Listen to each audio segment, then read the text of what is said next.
Hey guys, welcome back to the channel. Welcome to another video. It's another all new news video that we've got in store for you today, talking about some of the biggest headlines that are currently buzzing around the world of football. Before we get into all of that though, I would like to remind you all to please like the video and also subscribe if you're new. Both things are always and friendly greatly appreciated. But without further ado, let's get into the headlines, because there are some pretty big headlines at that. And of course, the biggest of the big headlines that is coming out today comes from Chelsea Football Club, who are finally under the new ownership.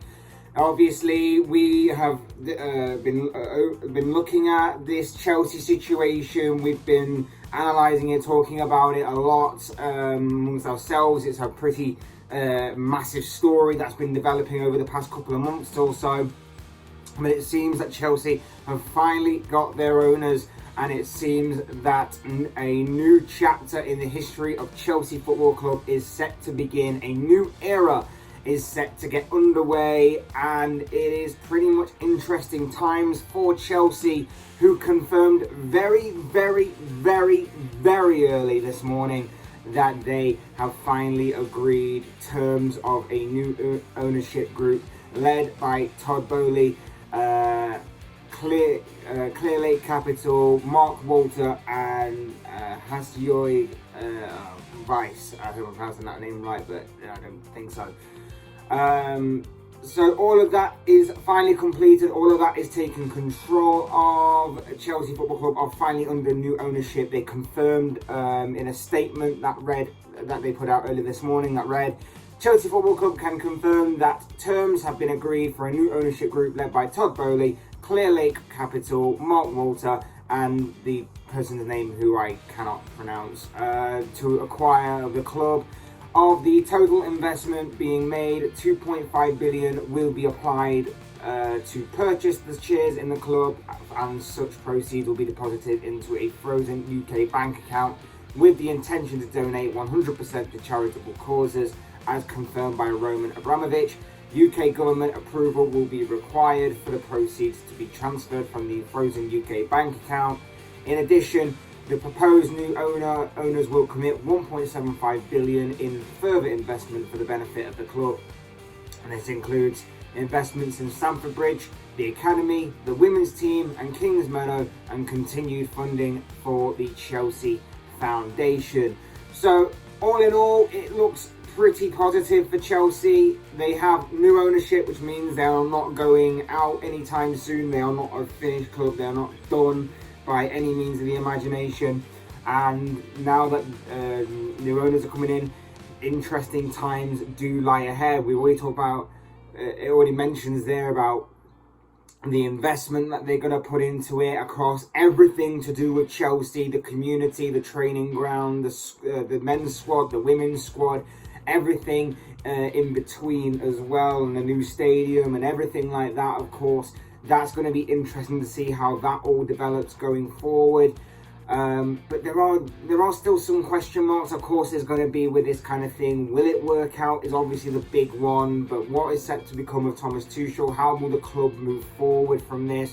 How will the club operate during their business, particularly when it comes to transfers and contracts and everything in between? Really, there is still a lot of things that are still yet to be answered from this, and you can't really call it one way or the other, because it's 50-50, isn't it, really? So you could either say that this could be a good thing, this could be a bad thing, this could be like an FSG type situation in which they have a plan set in stone for the next several years of how to grow and challenge the likes of Manchester City and Chelsea at the top, Liverpool at the top of the Premier League.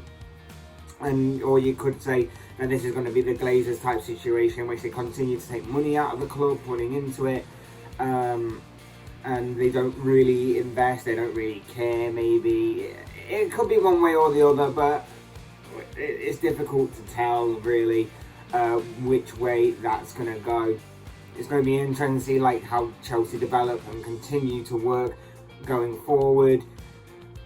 But we can finally lay this whole saga thing to rest, that Chelsea have finally are under new ownership. Our next story surrounds the one known as Paul Pogba. Could he be about to switch Manchester clubs? Could he be about to switch the red half of Manchester for the blue half?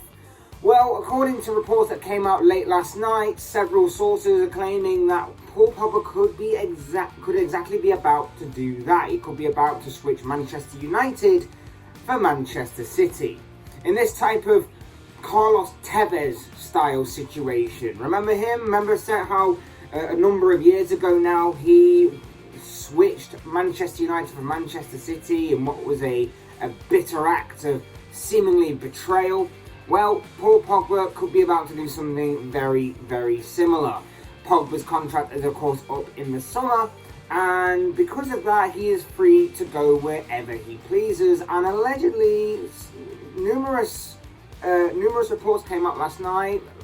Several came out, some from the Daily Mail and some from the Guardian, that Paul Pogba has seemingly interested Pep Guardiola and Manchester City, and they will consider offering him a contract at the Etihad. Now, Pogba himself is said to obviously be considering all concrete offers, so he's not particularly ruled anything out. And it's being said that a 4-year deal by City is possibly going to be on the table very soon. But it could be a very, very big summer for Manchester City as far as they're concerned. Obviously, we know about the Erling Haaland stuff. That seems to have gone a little bit cold, obviously, in the past couple of weeks. But maybe, obviously, they're waiting till the end of the season for things to properly develop there. And that it is very much likely that will happen and that Haaland will be confirmed as a Manchester City player. But could they be about to add the free transfer of Paul Pogba? Obviously, we know about Pogba. We know he hasn't quite reached his full potential since returning to Manchester United. We know that there is a player in there. You'd be dumb enough not to see that. We've seen it in glimpses and in flashes of his Manchester United career, but he's never shown it on a consistent enough basis. And I think a large part of that may be down to Pogba, but I think also a large part of it is also down to the coaching at Manchester United, the management at Manchester United, and so on and so forth. That's never really moulded him or gave him the correct guidance.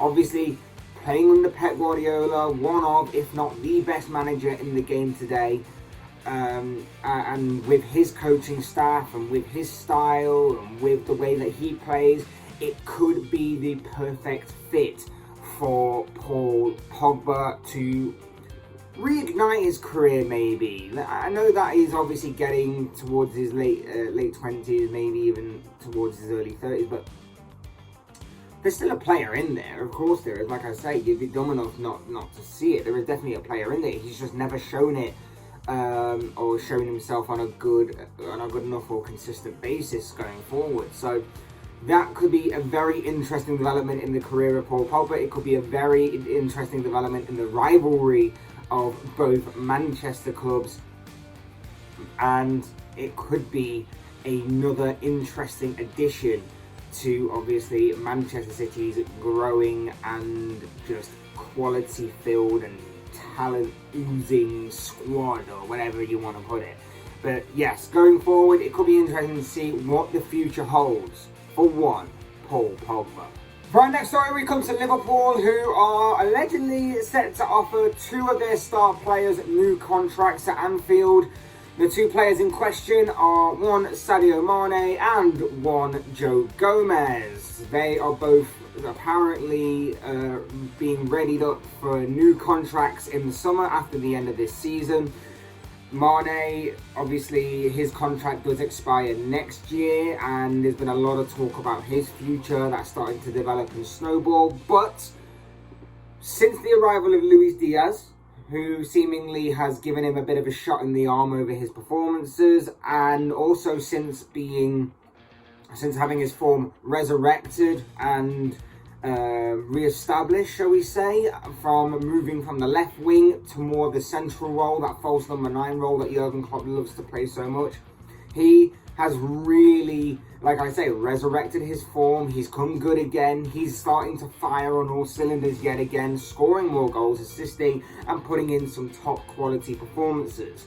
I think the performances earlier in the season were there, but I don't think the output was quite the same. There's been a lot of criticism over Mane that he's not really shown the form that he showed of a couple of years ago.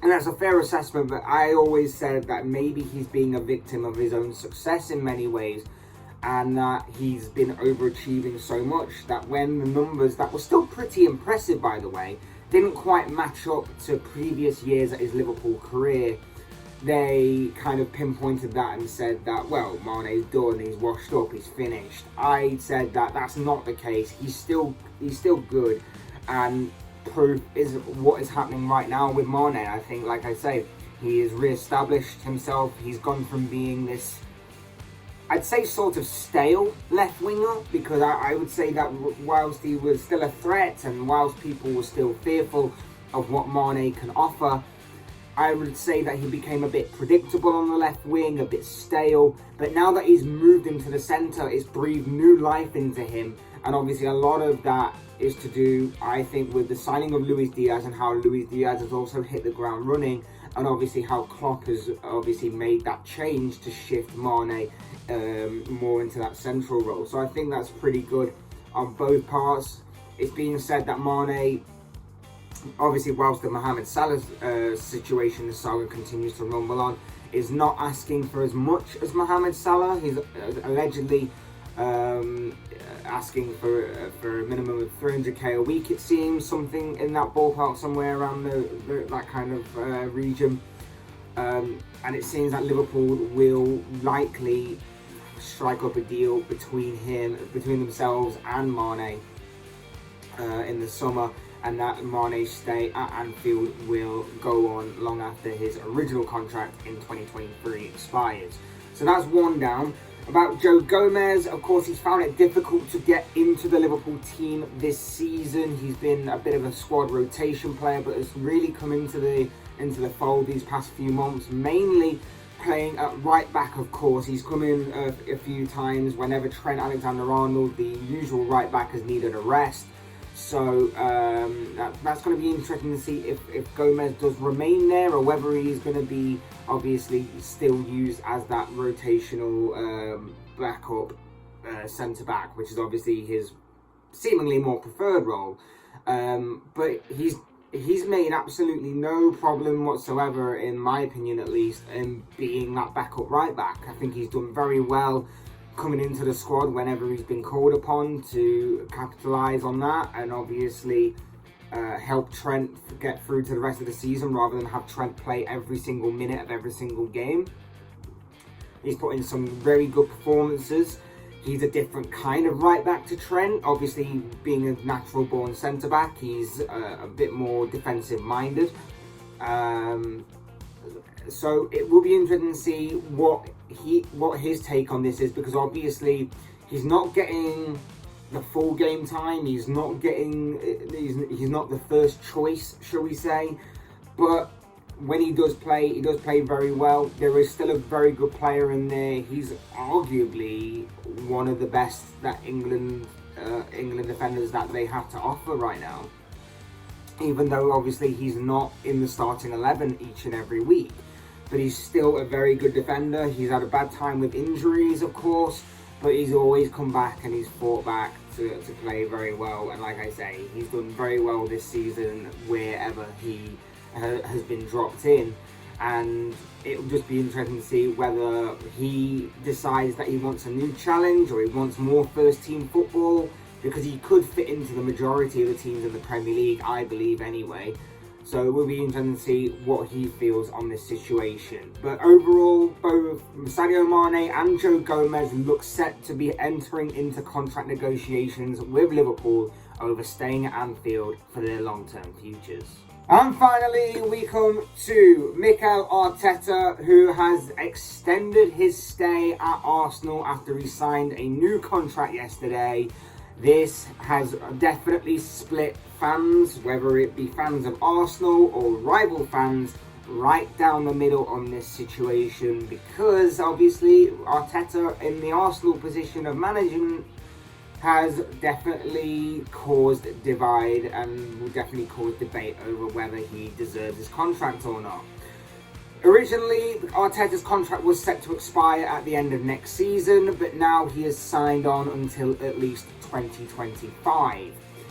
My take on this is that this is very interesting. This is interesting timing because, let's face it, Arsenal currently have the advantage in the top 4 race, but it's Arsenal. So even though they have the advantage right now, who's to say that they will have the advantage next week, particularly after tonight's Leeds game and the North London derby that's set to take place midweek next week. They may not have the advantage by then. And it'll be interesting to see whether or not they can maintain their current top 4 status. It'll be interesting to see if they can get into the Champions League for next season from this point forward. Like I say, they have the advantage now, but they may not have it soon because that's just the way that this top 4 race kind of goes. So I think the timing of this is interesting.